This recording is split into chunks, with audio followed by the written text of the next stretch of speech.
Olá, eu sou a professora Cristiane Sambogaro e começa agora mais um programa Sou Mais RP, uma produção do curso de Relações Públicas do FIAM-FAAM Centro Universitário. E o programa de hoje vai trazer a presença, mais uma vez, dos professores Marcelo Rodrigues, Nicole Moriyama e Rita Ribas. E o tema de hoje é sobre captação de recursos no terceiro setor. E para discutir esse tema com a gente, nós temos a presença da Relações Públicas, Roberta Atene, que coordena o Departamento de Comunicação da APAS, uma instituição não governamental que atende crianças e adolescentes com câncer. Seja bem-vinda, Roberta. Um prazer a gente ter você aqui mais uma vez, né? Que você já colabora com a gente nas nossas bancas e hoje trazendo, né, esse tema que é um tema tão polêmico, que é a captação de recursos. E para a gente já começar a falar dessa polêmica, né?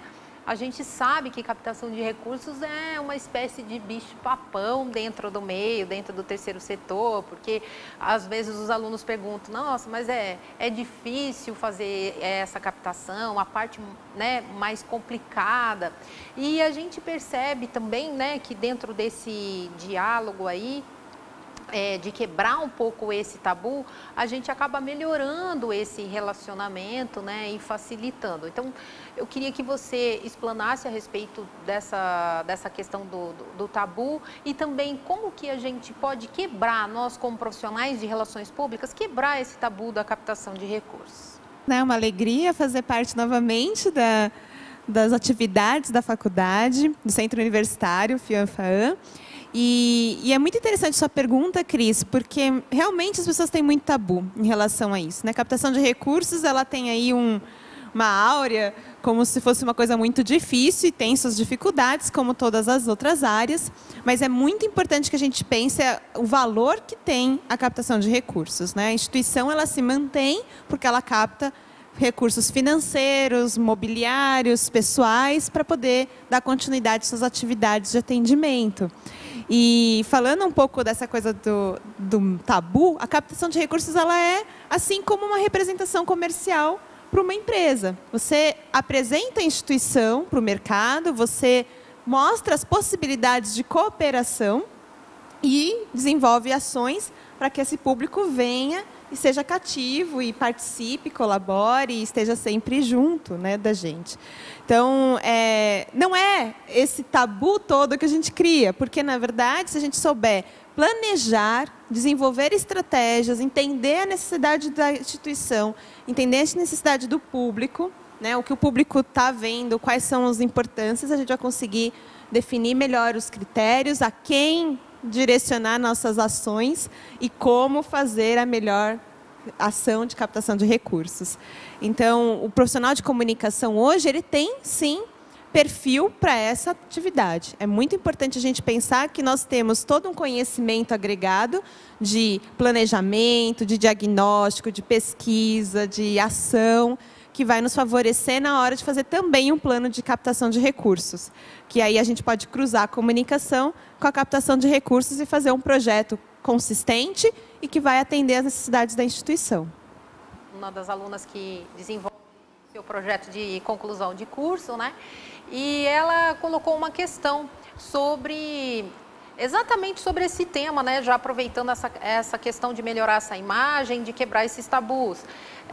Como a gente poderia pensar, né? Ela me fez esse questionamento, numa parceria do primeiro setor com o terceiro setor, né, que eu acho que é uma coisa bacana, nas mídias sociais, para fortalecimento da imagem da ONG. Então, eu gostaria que você abordasse o que você pensa sobre isso, se vocês fazem isso na APAS e se você acha produtivo, né, fazer esse engajamento de imagem.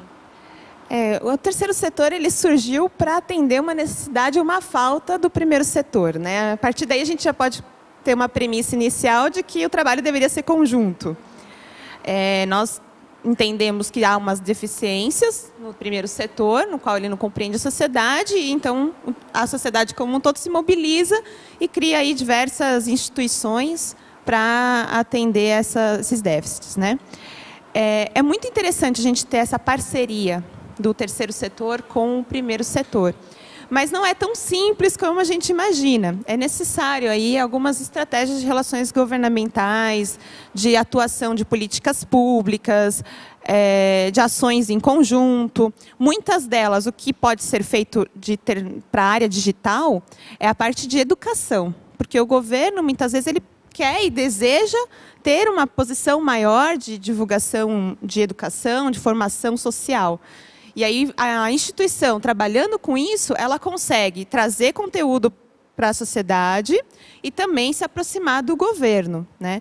Agora, em relação à captação de recursos junto com o governo, a trabalhar financeiramente ou financiado pelo governo, aí você precisa fazer diversos outros projetos de captação através de incentivos ou de editais públicos que te beneficiem desse investimento financeiro para ter uma atuação na comunicação de uma forma global, né? Ou, por exemplo, por meio de canais de divulgação impressos, digitais, mídias tradicionais, que nós temos TV, rádio.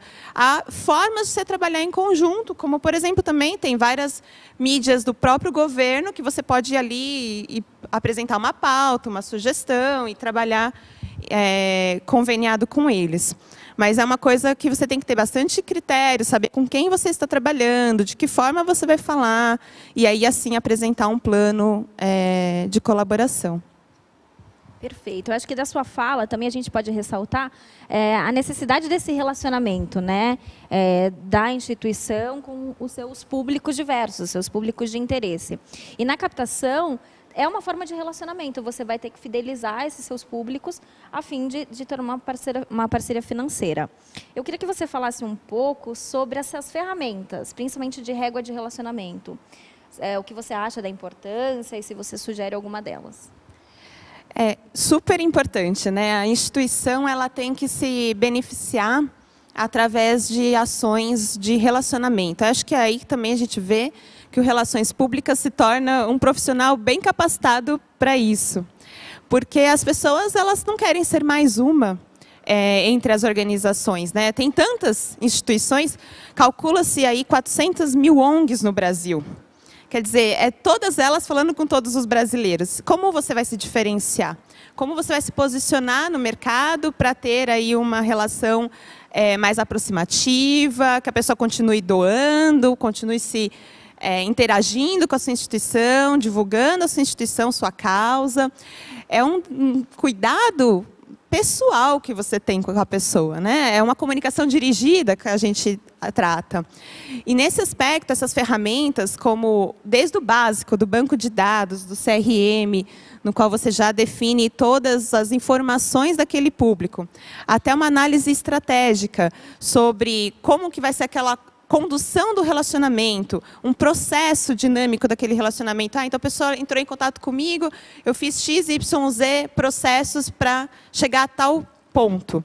Né? Porque cada público também, e aí a gente tem diversos, como o patrocinador é de uma forma, a empresa que apoia é outra forma, o doador pessoa física é outra forma, o governo é outra modalidade de relacionamento, e você precisa definir processos. É aí que a régua de relacionamento se encaixa, é uma tendência para as organizações, a definição de ferramentas nesse perfil, porque a gente entendeu que você não consegue dialogar de uma forma global, né? Não só no comunicação digital, mas nas mídias tradicionais também, porque você precisa se profissionalizar nessa gestão do contato com o doador. Perfeito. Eu acho que essa questão da profissionalização, né, do setor, é uma questão muito importante agora, até para os profissionais que querem entrar para trabalhar no terceiro setor.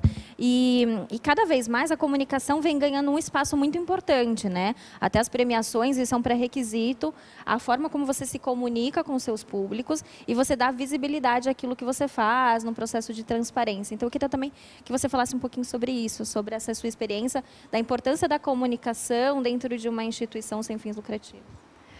Primeiro que é essencial. Acredito que ninguém conhece se não tiver comunicação, né? E o papel do Relações Públicas ou de qualquer comunicador, porque o terceiro setor também ele abrange outras áreas, é interessante que haja essa interdisciplinaridade entre as áreas e convém muito você trabalhar em conjunto para você dialogar melhor com o seu público. Nesse caso, que você falou da comunicação como importante para o terceiro setor, ela é de suma importância, não só para você divulgar a instituição, conseguir visibilidade, que é um trabalho bem importante, que o reconhecimento também é outra função, e aí, por exemplo, fazer uma pauta em assessoria de imprensa, tá, em uma mídia tradicional, é um trabalho de comunicação. E traz um reconhecimento. Você vai para um patrocinador e leva, olha, sair em tal mídia, já te dá uma visão daquela instituição, um nome, né, uma certificação. Isso é super importante. E a manutenção dos canais de comunicação são o ponto de entrada. Então, por exemplo, seu site não está atualizado, é uma coisa tão simples, mas se a pessoa entra no site de uma ONG e aquele site não transparece, nem as informações básicas da instituição, nem os dados, nem como que ela organiza financeiramente, como que ela gerencia as finanças, se ela não fizer isso, não ver isso no site, vai trazer um problema muito maior, porque aí a pessoa ela já para ali. Né? Então, os canais de comunicação, que são a porta de entrada para esse doador se fidelizar, assim como depois todo um plano de relacionamento para mantê-lo conosco, né? É muito importante. E acredito que agora as instituições elas estão vendo essa necessidade, têm investido em comunicação e se torna aí um canal para outros futuros profissionais ou até atuais buscarem essa oportunidade de atuação, né? Há espaço. E a gente vem, assim, tem um legado, né, muito negativo para a imagem do terceiro setor, e acho que a transparência é um dos pré-requisitos, né? A comunicação vem para dar abrir realmente esses processos para os seus financiadores, para os seus parceiros, doadores, pessoa física ou jurídica. Então, eu acho que também é uma questão que precisa ser tratada com muito profissionalismo, né, e com muita atenção pela gestão, né, essa questão da transparência, né, de compliance, da auditoria financeira, tudo. E a comunicação vai ajudar ainda nesse processo. Vou te falar que é tão fato isso que você está dizendo, que é o primeiro que as pessoas perguntam, né? Como é que você distribui sua arrecadação? Para onde você investe? No que você precisa? Esse é um ponto tão importante que eu falo que o captador ele tem que conhecer muito mais sobre a instituição do que até a pessoa de finanças e tudo, porque você tem que conhecer todo o lado de atendimento, para você saber falar em números como que está o atendimento daquela população. Você tem que conhecer a parte financeira para saber como que está a sua saúde, seu equilíbrio financeiro. E você tem que conhecer sobre os perfis das pessoas com quem você vai falar, para poder apresentar e poder falar, olha, para a sua empresa tem a ver isso, isso e isso, tem total relação essa questão com sua identidade, a sua missão, por exemplo. Né? Então, quando um captador vai a campo, é uma série de informações que o acompanham, porque vai ser a primeira coisa que vai ser perguntada é a transparência da instituição. Né?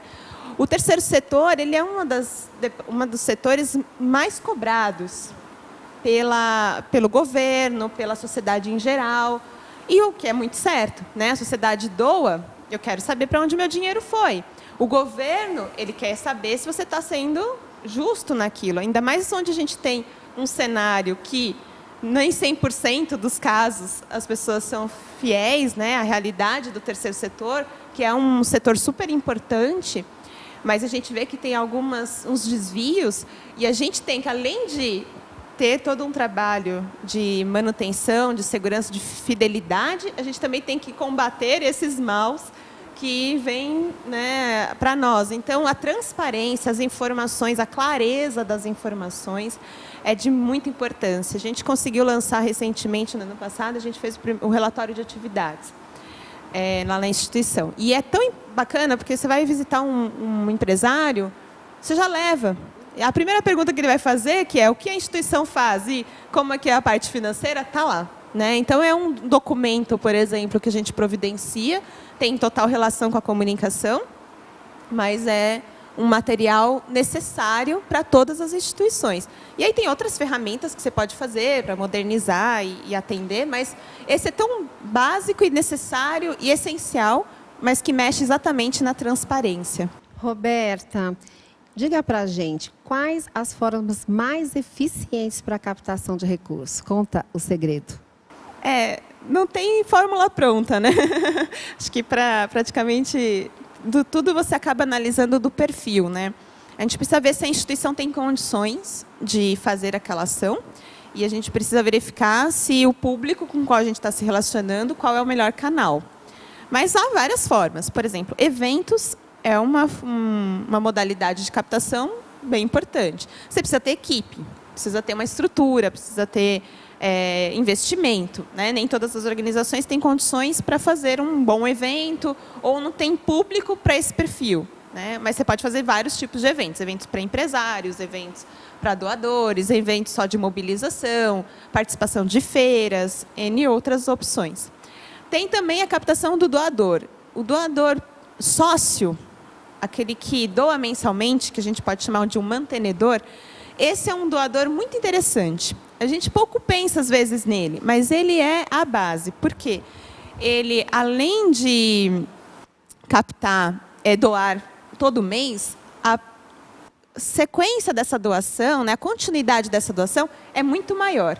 Uma empresa doa um valor alto, mas ela pode doar esse ano e ano que vem ela já não doa mais. Então, é claro que financeiramente o retorno é mais rápido, mas a continuidade dessa participação pode ser menor.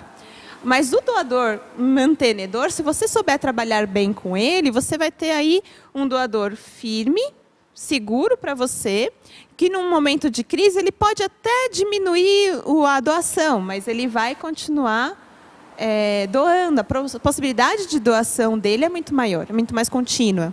Então, ele é um doador que eu acredito muito importante da gente cuidar, né? Ele precisa dessa atenção. Outras formas, escrita de projetos sociais para empresas ou para governos, leis de incentivo, né? Você pode também fazer campanhas.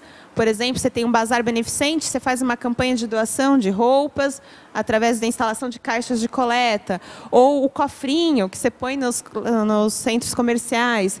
Tem várias formas, aí que eu falo da criatividade. Você tem que imaginar e pensar várias possibilidades para captar. Opções existem diversas. A grande sugestão que a gente dá é diversificar as fontes de recurso. Isso é de grande importância. A gente não pode se fixar apenas numa fonte de captação, porque se aquilo acaba ou se quebra de alguma forma, as condições da instituição se manter são muito mais difíceis.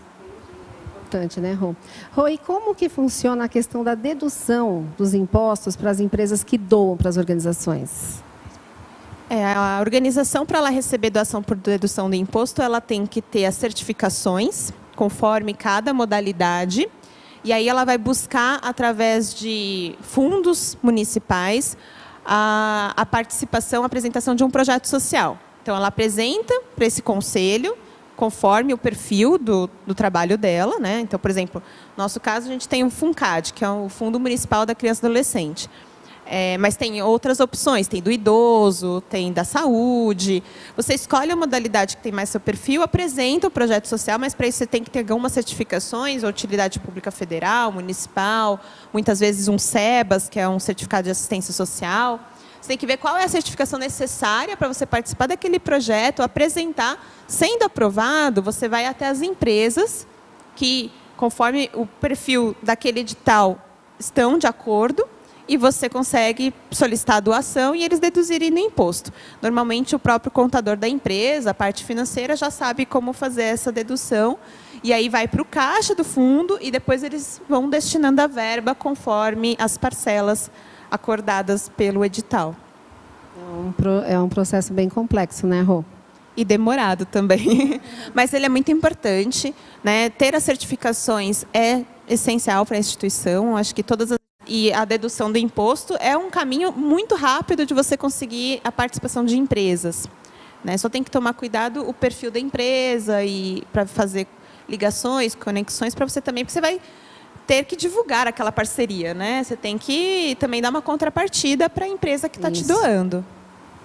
É interessante observar na sua fala, Roberta, essa questão de a importância de diversificar o portfólio, a maneira de você entrar em contato nesse processo da gestão da captação do recurso. E, ao mesmo tempo, a gente percebe na dinâmica de mercado que normalmente não são comunicadores que estão conduzindo esse processo.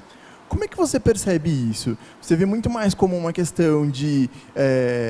normalmente o comunicador não olha tanto para o terceiro setor, ou às vezes acaba essa pessoa que é apaixonada pela causa, pela atuação, que acaba tomando a frente realmente e conduzindo esse processo de comunicação? Existem várias questões aí, né? Não é só o fato do comunicador, muitas vezes o comunicador não se predispõe a participar dessas vagas de captação de recursos. Talvez aí entra o que a Cris colocou, né? Um pouco de tabu relacionado do profissional, do estudante ou profissional, ou não pensa nas oportunidades que ele terá atuando nessa área. Tem a questão também das empresas, das organizações que não conhecem o trabalho conjunto do comunicador como captador, não entende que essa relação existe, pode ser uma dificuldade também dos gestores das organizações de não enxergar. Estou falando no modo geral porque cada instituição tem o seu perfil, né? E aí elas podem... Tem algumas que entendem dessa forma. Não veem, captação tem que ser uma pessoa que trabalha com vendas, por exemplo, e não necessariamente. Então, ainda existe um pouco de dificuldade de enxergar o profissional de comunicação em captação de recursos. Isso existe. Mas também tem outras instituições que veem que é possível, sim, e abrem esse caminho. Há também uma outra questão, é que o comunicador, muitas vezes, quer buscar comunicação em si. Estrito da palavra da comunicação e não percebe a relação de captação de recursos como um canal de relacionamento e de comunicação. Então, no meu caso, eu trabalho com comunicação, com captação, com eventos e com projeto social. Engloba tudo. Trabalho de uma forma conjunta essas áreas. Mas, normalmente, nas instituições, elas são divididas. Então, tem a pessoa representante de captação, o de comunicação, o de eventos, e nem sempre eles dialogam muito próximos. O que tem que ser mudado, porque essas áreas elas têm que conversar. Você acha que é um pouco da percepção de que é uma área mal remunerada e que isso pode influenciar a atuação? Pela mal remuneração? Sim, também tem isso. As instituições elas não têm condições financeiras de investir em grandes verbas, né, em RH, em recursos humanos e contratar mais pessoas. Mas isso acontece, muitas vezes as pessoas também não se veem naquilo, mas aí eu acho que assim, o quanto que você está disposto a aprender, porque o terceiro setor te permite aprender muito, né? Você exerce o que você não exerceria numa empresa. Porque você acaba trabalhando com uma empresa muito de forma especializada, e aí você trabalha com todas as frentes. Investimentos. Então a pessoa às vezes tem que pensar se ela quer viver essa experiência, e também ela tem que cogitar a importância da causa. Né? A gente trabalha muito com propósito.